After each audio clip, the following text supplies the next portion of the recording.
sales is your website converting, how many visitors are converting into unit sales, right?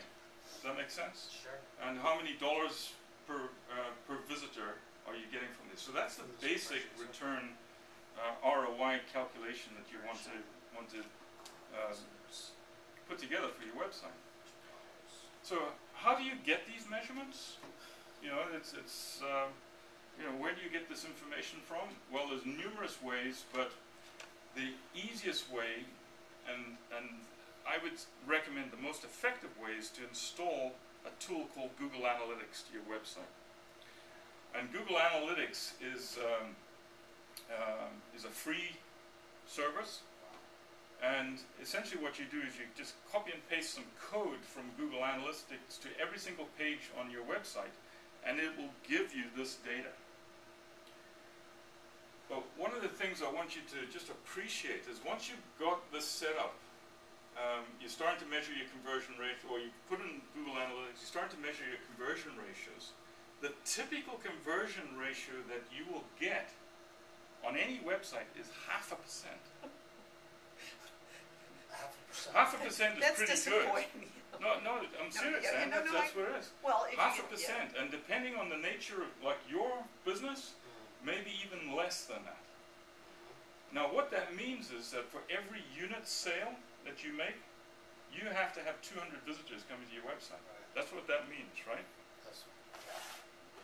So, you know, one of the key things we're now going to look at then is say, okay, now we know these conversion ratios, how do we make use of this information? So, what we're doing here now is we've got our product pages, we're driving some search engine traffic, and we're going to install Google Analytics to really understand the performance of the website, right? And this is typical of what Google Analytics will tell you.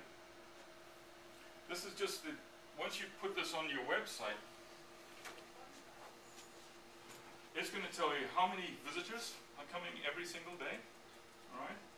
It's going to tell you where that traffic is coming from.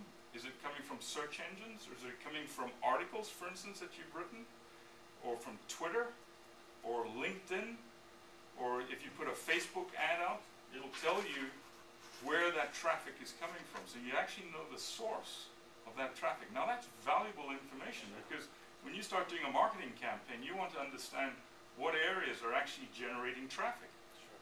Google Analytics will tell you that. And not only that, but it'll also tell you the keywords that people are using that are actually driving people to your site, which is a goldmine of information, because you take that information and now you use those keywords to go back and massage your content.